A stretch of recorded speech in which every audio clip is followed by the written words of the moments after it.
Hi, friends. It's Rebecca from New Creation. Today's reading from the Gospel includes a story that Jesus tells about a fig tree. It goes like this. A man has a fig tree planted in his vineyard, which is a garden for growing grapes. One day he comes to inspect it, expecting fruit, but he doesn't find any fruit. There is none. He says to his gardener, "Look at this tree. For 3 years, 3 years, I come hoping to find some fresh figs. But what do I find? Nothing. So just go ahead and chop it down. Why waste space with a fruitless tree?"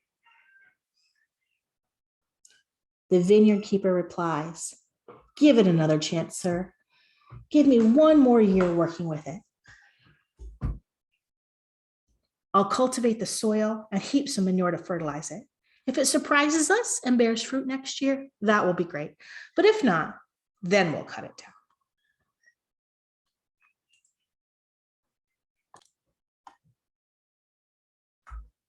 Well, this is a very short story, and the moral of the story isn't told to us. It's a parable, which means that it's a story we're supposed to think about, not one that has a moral that's easy to find, like a fable.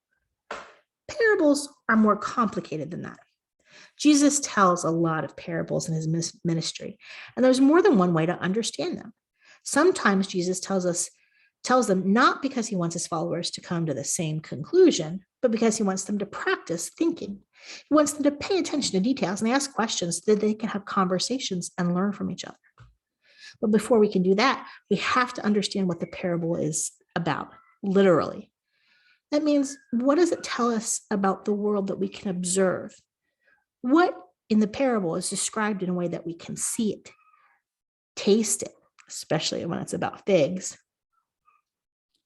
smell it, or touch it, or hear it? So let's look at the story again. We'll pay attention to the details, and we'll note when it doesn't make sense, and we'll start asking questions about it, and we'll let it ask questions for us. So where do we start? We start in the vineyard. There's a fig tree growing in a vineyard. Already that doesn't make sense. Vineyards are for growing grapes. Why would a fig tree end up in one? Fig trees are much bigger than grapevines. They create shade that would overshadow the grapes and make it hard for them to get sunshine. They also use more water than grapevines, so they wouldn't be planted usually next to each other. Why is the fig tree in the vineyard and not in an orchard with other fig trees? That's a question that we'll have to think about. Next, the owner of the property comes to check on the fig tree. He is hungry for figs. He thinks he's going to look up in the tree, like we're looking up into the leaves in this picture, and see some fruit up there, grab it, and eat it. I wonder how he liked to eat his figs. Did he like them fresh from the tree? In the US, almost all our figs grow in California, so if you ever visit there, you can eat them right from the tree. But you can find figs in grocery stores in Kansas. And there are a lot of ways that you can use them in recipes, or you can eat them fresh, or you can eat them dried. I wonder how he was expecting to eat his figs. Well, the property owner had expected this fig tree to produce figs for 3 years now. Since it takes a fig tree 3 years after planting to grow figs, that tree was at least 6 years old. That is a long time for the gardener to care for it. This picture is of a very large and old fig tree. Well, all fig trees can get pretty big, as tall as 30 feet. I wonder how tall this fig tree was after 6 years of growing. So the property owner calls for the gardener to complain to him. Why do you think he's angry about the fig tree? Well, we know he's hungry. He likes to eat figs, and this is his 3rd year without any. But he's also angry that he's wasting space in his vineyard. If this useless fig tree wasn't taking up space, he could have planted something else there. I wonder if he would plant a different fig tree, or just more grapes, or some other kind of tree. And maybe he's angry that he is paying his gardener to grow a tree that isn't making any fruit. Imagine you are the owner of the vineyard. How would you feel about the fig tree?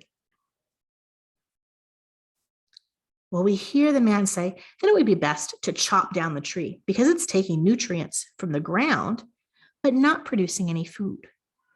The best it can now be is firewood. Now, imagine you are the gardener who has been taking care of the fig tree for 6 years. How would you feel about the tree? Maybe you'd be like your boss and you would be irritated that the fig tree is taking up space where you could have planted a tree you like better. Maybe you would feel embarrassed because you're supposed to be taking care of the fig tree and it's supposed to be producing figs. And since it's not, maybe you feel like that would mean that you're a lousy gardener. Or maybe you like the fig tree, even if it doesn't produce figs. Maybe you like how it makes shade, or maybe you like how pretty its leaves are, or how curvy its trunk is. We don't know exactly how he feels, but the gardener asks his boss for one more chance for the fig tree. He has a plan. He'll make the dirt around the tree more nutritive to make sure that the tree has what it needs to bloom and make fruit. He'll put manure on the ground around it. Manure is animal poop. And in the US, it usually comes from horses or cows, but it can come from oxen. And in this story, it might have come from camels because that would be an animal that people used back then for manure and still use today for manure. I wonder how else the gardener would have taken care of the fig tree. Would he have carried water to it from a well far away? Do you think he would sing to it or talk to it? If it started to bud, to make little flowers, would he have wrapped a net around it so the birds would eat them? This gardener has a plan. He says he'll try for one more year. If the tree doesn't make any fruit then, he'll stop trying to make it grow figs and chop it down. Do you think he felt worried that the tree wouldn't produce any fruit? Do you think that he felt irritated that he had to work extra hard to take care of the fig tree? Do you think he would feel sad if he had to cut down the tree? Do you think he would feel angry at the tree for making him do that extra work? Do you think he had an idea of what he would do with the wood? Maybe he would make it into firewood to heat his house or to cook his food over. Or maybe he would smoke fish over it so that they would taste a little like figs. Or maybe he would build something from it, maybe an arbor to grow more grapes on, or maybe a bowl like this one, which is made of fig wood. And maybe he'd put figs in it. We don't know. But the parable invites us to imagine.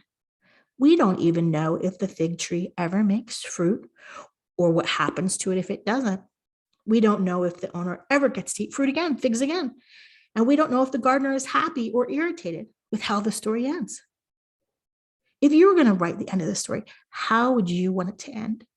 You can tell everyone during sharing time, or you can tell someone after church or someone in your house. And if you're in the sanctuary today, before you leave, you can stop at the back and pick up some figs. Some are golden figs, which are yellow, and some are mission figs, which are purple. You can eat them just like they are, or you can use them in a recipe. I hope you like them. And even if you try them and decide that you don't like them, I'm glad you took a chance on trying them.